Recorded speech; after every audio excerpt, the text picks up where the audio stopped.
Hari ini aku menyempatkan diri untuk melakukan perjalanan yang sudah lama aku tunda. Aku akan mencari seorang kakek, tapi seorang kakek yang pernah membuat air mataku meleleh hanya dari membaca kisahnya bertahun-tahun yang lalu. Mbah Sadiman, namanya pernah menghiasi berita, lalu perlahan menghilang.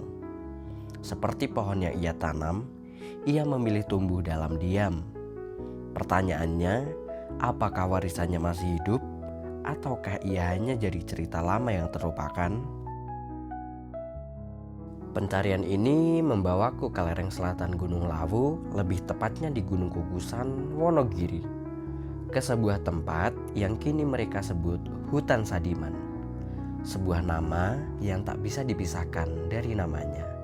Di sini setiap orang mengenalnya, tapi aku penasaran, apakah mereka benar-benar mengerti perjalanan sunyi yang telah ia tempuh selama puluhan tahun?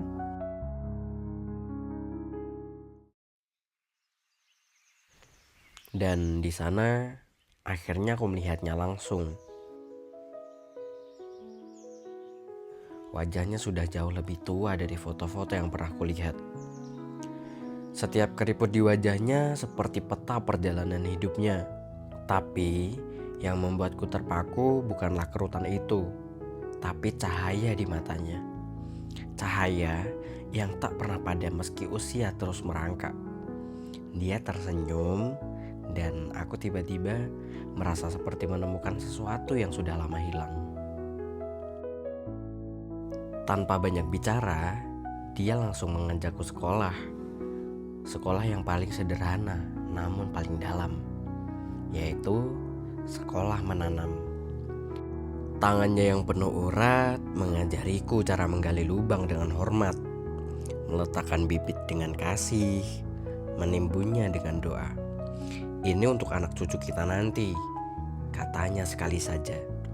Tapi kalimat itu mengendap di hatiku, lebih berat dari batu-batu di Gunung Kukusan. Lalu dia membawaku ke kelas berikutnya, yaitu kebun kopinya. Dengan bangga, dia menunjukkan akar kopi yang kuat. Ini penahan tanah yang baik, ujarnya. Tapi bukan hanya itu. Dari bibirnya yang sederhana, keluar filosofi yang mendalam. Kopi bukan sekedar tanaman, ini adalah kemandirian. Dulu dia menjual ternak untuk membeli bibit. Sekarang dari kopi ini dia bisa menghidupi alam dan keluarganya sekaligus. Dan inilah yang membuatku takjub. Dalam kesederhanaannya, dia adalah seorang inovator. Dari kaleng bekas, dia menciptakan sistem untuk melindungi kebun warga dari kera. Bukan dengan kekerasan, tapi dengan musik. Musik dari kincir air.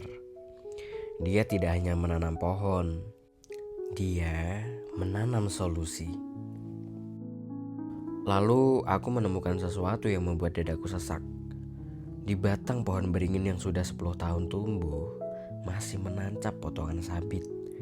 Karatnya menunjukkan benda ini sudah lama melukai pohon ini. Aku mencabutnya dan rasanya seperti mencabut duri dari hatiku sendiri. Ini bukan sekedar besi. Ini bukti dari keacuhan orang lain yang harus ditanggungnya selama bertahun-tahun.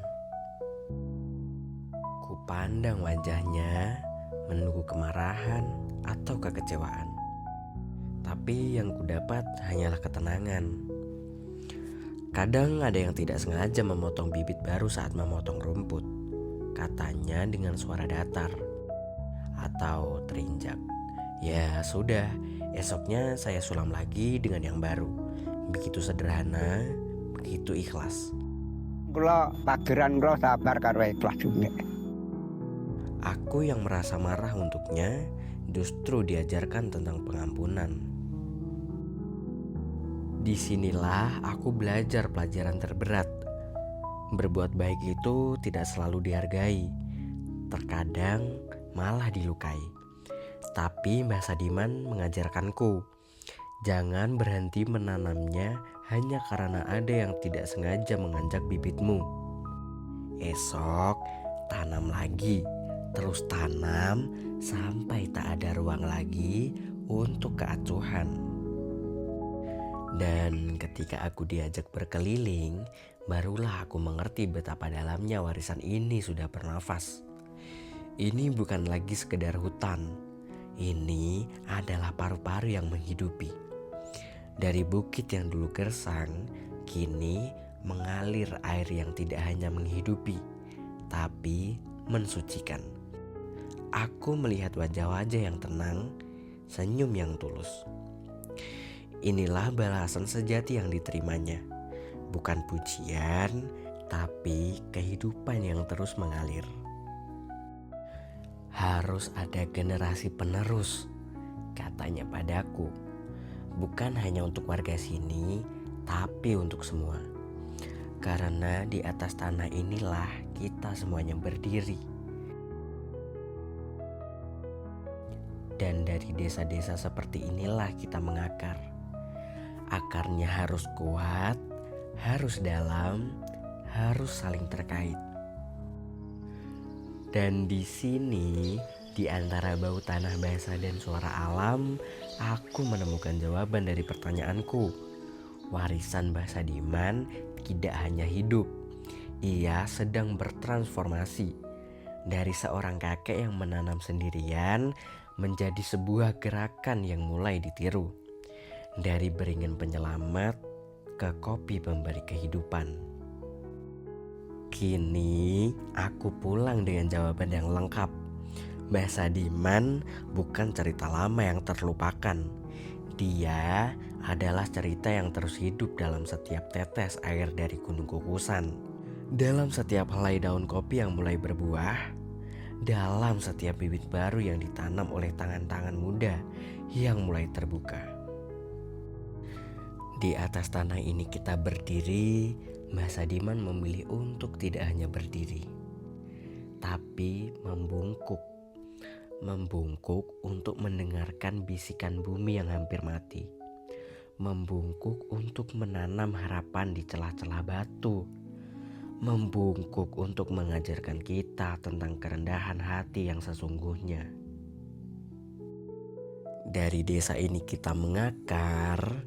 Dia memilih akar yang paling dalam, akar ketulusan yang tak berharap balasan, akar kesabaran yang tak kenal lelah, akar cinta yang terus memberi.